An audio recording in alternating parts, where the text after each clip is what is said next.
Hi, Eric with ForgeCon Conclusions. Today we're going to be discussing ring guards. So when you've got yourself your ring and you're not able to get it sized, what do you do about it?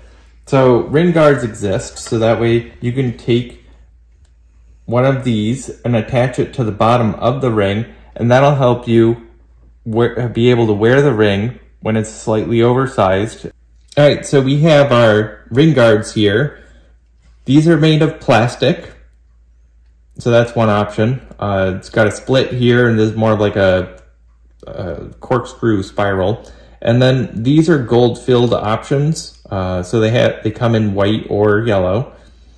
This is more common style, and it's got these little wraps on it that you put around the band. And then this one's actually kind of got these little bumps on it, and then these two tabs get pressed down onto the ring. All right, we're gonna take a look at the first one.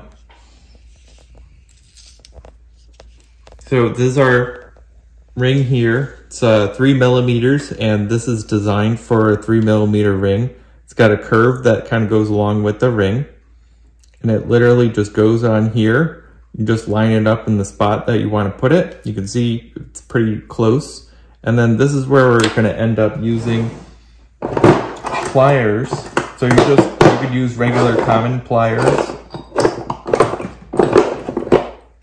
needle nose, and literally you put it on the side. So here you want the pliers on that side, and then you touch the corner and then push down and kind of pull, and that'll bring this tab down onto this ring. So with the first style, you can see it's got these bumps on it, kind of similar to like a jeweler's bead, where you might want to, it'll end up grabbing the meat of your finger, and that's what's going to help keep this ring from spinning, and it'll fit better. This is the most common type of ring guard. It basically has a little bar on here, and you take your ring and you put the ring so that way the bar is sitting there. So then you'll take the flap that's hanging off, and you'll wrap that around, and you'll also want to use your pliers on that. So you push this, bring this around with your pliers, and then when you finally get it in place, have your pliers down, and when this tab is over here, you'll press it the rest of the way so that way it's snug and doesn't move around.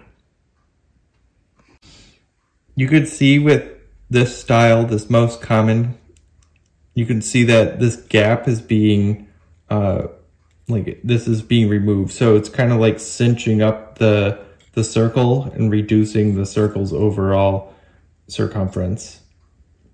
All right, our next one, we got this cool spiral one. So these are fun.